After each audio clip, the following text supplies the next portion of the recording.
Hi friends, welcome to fezuskitchen. ഞാനിന്ന് chicken cutlet ആണ് ഉണ്ടാക്കുന്നത്. ഇതിനു മുമ്പ് ബീഫ് കട്ട്ലറ്റിൻ്റെ വീഡിയോ ഞാൻ ഇട്ടിട്ടുണ്ടായിരുന്നു. അത് കാണാത്തവർ കണ്ടു നോക്കണം, ട്രൈ ചെയ്ത് നോക്കണം. അതിനുശേഷം അഭിപ്രായം പറയാൻ മറക്കരുത്. അപ്പോൾ നമുക്ക് ഈ ചിക്കൻ കട്ട്ലറ്റ് ഉണ്ടാക്കാനായിട്ട് ഒരു 500 ഗ്രാം ബോൺലെസ് ചിക്കനാണ് ഞാൻ എടുത്തിട്ടുള്ളത്.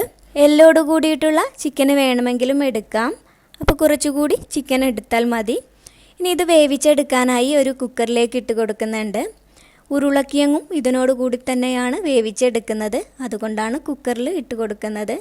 അപ്പോൾ 2 മീഡിയം സൈസ് ഉരുളക്കിഴങ്ങാണ് എടുത്തിട്ടുള്ളത്. ഇതിലേക്ക് 1/2 ടീസ്പൂൺ മഞ്ഞൾപ്പൊടി, 1/2 ടീസ്പൂൺ ചിക്കൻ മസാല, 1/2 ടീസ്പൂൺ കുരുമുളക് പൊടി, പിന്നെ ആവശ്യത്തിനുള്ള ഉപ്പ്, പിന്നെ കുറച്ച് വെള്ളവും കൂടി ഒഴിക്കുന്നുണ്ട്.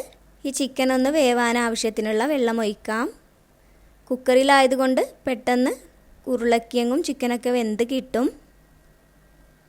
അപ്പോൾ ഇനി ഇത് 2-3 വിസിൽ വരെ വേവിച്ചെടുക്കാം. അതൊന്ന് വെന്ത് വരുന്ന സമയം കൊണ്ട് നമുക്കിതിലേക്കുള്ള മസാല കൂടി റെഡിയാക്കാം. ഒരു 3 ടേബിൾ സ്പൂൺ ഓയിൽ ഒഴിച്ച് ചൂടാക്കാം. ഇതിലേക്ക് 2 മീഡിയം സൈസ് വലിയുള്ളി ചെറുതായി കട്ട് ചെയ്തത് ഇട്ട് കൊടുക്കുന്നുണ്ട്. പിന്നെ ഒരല്പം ഉപ്പ് കൂടി ഇട്ട് കൊടുത്താൽ ഉള്ളി പെട്ടെന്ന് വഴണ്ടി കിട്ടും.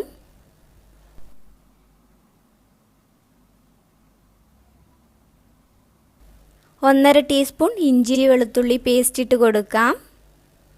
പിന്നെ ഒരു 2-3 പച്ചമുളക് ചെറുതായി കട്ട് ചെയ്തത്, ഒരു തണ്ട് കറിവേപ്പില അതുപോലെ തന്നെ ചെറുതായി കട്ട് ചെയ്തെടുത്തിട്ടുണ്ട്. ആ വെളുത്തുള്ളിയുടെയും ഇഞ്ചിയുടെയും ഒക്കെ ആ ഒരു പച്ചമണം മാറി വരുന്നത് വരെ നമുക്കിത് വഴറ്റിയെടുക്കാം. ഇനി ഇതിലേക്ക് പൊടികളാണ് ചേർക്കേണ്ടത്. 1/4 ടീസ്പൂൺ മുളക് പൊടി, 1/4 ടീസ്പൂൺ മഞ്ഞൾപ്പൊടി, 1/2 ടീസ്പൂൺ ചിക്കൻ മസാല, 1/2 ടീസ്പൂൺ കുരുമുളക് പൊടി, 1/2 ടീസ്പൂൺ മല്ലിപ്പൊടി. ഈ പൊടികളുടെ പച്ചമണമൊക്കെ ഒന്ന് മാറി വരുന്നത് വരെ നമുക്കിത് വീണ്ടും വഴറ്റിയെടുക്കാം. അവസാനം ഒരല്പം മല്ലിയില കൂടി ഇട്ട് കൊടുക്കാം. മല്ലിയില നിർബന്ധമില്ല, ഓപ്ഷണലാണ്, ഉണ്ടെങ്കിൽ ഇട്ട് കൊടുത്താൽ മതി. അപ്പോൾ ഈ മസാല ഇവിടെ റെഡി ആയിട്ടുണ്ട്. അപ്പോൾ ഇനി ഫ്ലെയിം ഓഫ് ചെയ്യാം. നമ്മുടെ ചിക്കനും ഇവിടെ റെഡി ആയിട്ടുണ്ട്. ചിക്കന് വെന്ത് വരുമ്പോൾ അതിൽ വെള്ളമുണ്ടെങ്കിൽ അതൊന്ന് വറ്റിച്ചെടുക്കണം, അത് കളയരുത്. ഇതുപോലെ ഒന്ന് ഡ്രൈ ആക്കി എടുത്താൽ മതി. നമുക്കിതിലെ ഉരുളക്കിഴങ്ങൊക്കെ ഒന്ന് മാറ്റാം. ഇതൊക്കെ നന്നായി വെന്ത് വന്നിട്ടുണ്ട്.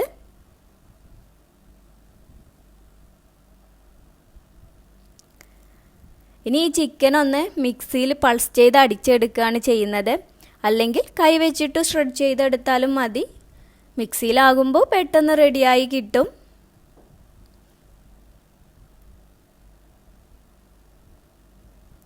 അപ്പം ഞാനിതൊന്ന് പൾസ് ചെയ്ത് അടിച്ചു കൊണ്ടുവരട്ടെ. ഒരുപാടങ്ങ് അടിച്ചെടുക്കരുത്, 1-2 തവണ പൾസ് ചെയ്ത് മാത്രം അടിച്ചെടുത്താൽ മതി. ബാക്കിയുള്ളത് കൂടി നമ്മൾ ഇതുപോലെ തന്നെ പൾസ് ചെയ്ത് അടിച്ചെടുത്തിട്ടുണ്ട്.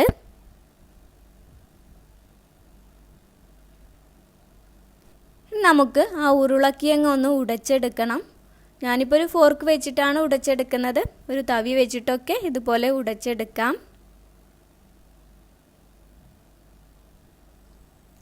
ഇനി ഉരുളക്കിഴങ്ങ് നമ്മൾ നേരത്തെ റെഡിയാക്കിയിട്ടുള്ള ചിക്കനിലേക്ക് ഇട്ട് കൊടുക്കാം. അതുപോലെ നേരത്തെ നമ്മൾ മസാലയും റെഡിയാക്കി വെച്ചിട്ടുണ്ടായിരുന്നു, അതുകൂടി ഇട്ട് കൊടുക്കാം. ഇത് 3ഉം കൂടി നന്നായി ഒന്ന് മിക്സ് ചെയ്തെടുക്കണം.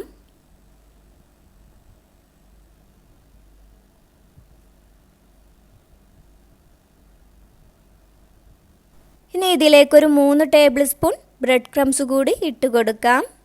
അപ്പോൾ നമ്മുടെ മിക്സ് ഒന്ന് കട്ടിയായി കിട്ടും. എന്ന് വെച്ചിട്ട് ഒരുപാട് ബ്രെഡ് ക്രംസ് ഇട്ട് കൊടുക്കരുത്. അതുപോലെ നമ്മുടെ ഈ മിക്സ് ഒരുപാട് കട്ടിയായിട്ടാണ് ഇരിക്കുന്നതെങ്കിൽ 1-2 ടേബിൾ സ്പൂൺ വെള്ളവും കൂടി ചേർത്തിട്ട് ഒന്ന് സോഫ്റ്റാക്കി എടുക്കാം.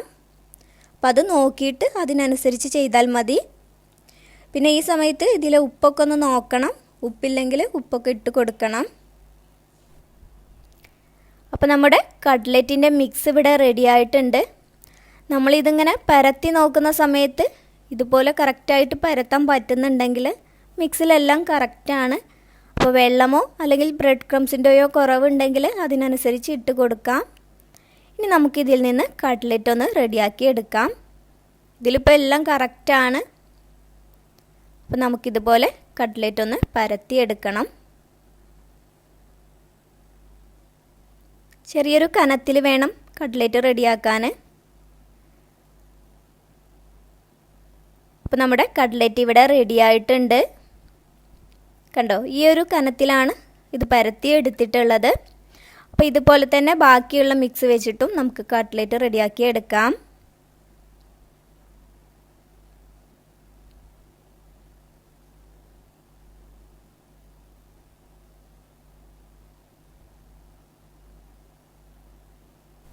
അപ്പോൾ ഞാൻ അതെല്ലാം ഇതുപോലെ റെഡിയാക്കി എടുത്തിട്ടുണ്ട്. ഇനി ഇത് മുഴുവനായിട്ട് ഫ്രൈ ചെയ്തെടുക്കുന്നില്ല. അപ്പോൾ ഇത് ഫ്രൈ ചെയ്യാനായിട്ട് ഒരു 2 എഗ്ഗ് എടുക്കണം. ഈ എഗ്ഗ് ഒന്ന് അടിച്ചെടുക്കാം.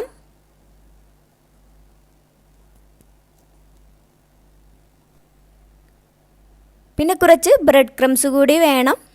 അപ്പോൾ നമുക്ക് ആദ്യം കട്ട്ലറ്റ് ഈ കോഴിമുട്ടയിലൊന്ന് മുക്കിയെടുക്കാം. എല്ലായിടത്തും ഒരുപോലെ ആ കോഴിമുട്ട ആക്കിയതിന് ശേഷം ബ്രെഡ് ക്രംസിലൊന്ന് കോട്ട് ചെയ്തെടുക്കണം. അപ്പോൾ ഇതിവിടെ റെഡി ആയിട്ടുണ്ട്. ഇതുപോലെ തന്നെ ബാക്കിയുള്ളത് കൂടി നമുക്ക് ചെയ്തെടുക്കാം. ഫ്രൈ ചെയ്തെടുക്കാനുള്ളത് മാത്രം ഇതുപോലെ ചെയ്തെടുക്കുന്നുള്ളൂ.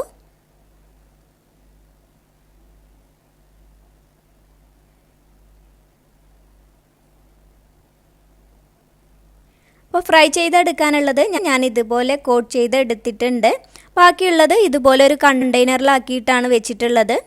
ഇതിന് ഫ്രിഡ്ജിൽ വെക്കുകയാണെങ്കിൽ 2-3 ദിവസം വെക്കാം.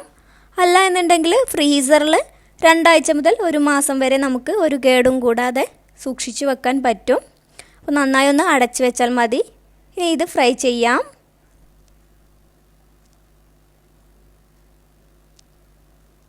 മീഡിയം ഫ്ലെയിമിൽ വെച്ചിട്ട് വേണം ഫ്രൈ ചെയ്തെടുക്കാൻ.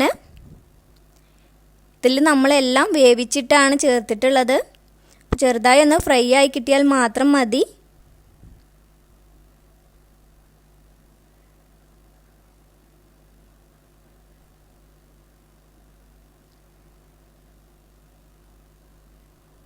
ഇതിപ്പോൾ റെഡി ആയിട്ടുണ്ട്.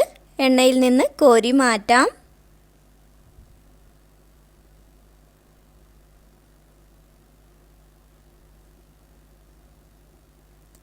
ഇതുപോലെ ബാക്കിയുള്ളത് കൂടി ഫ്രൈ ചെയ്യാം.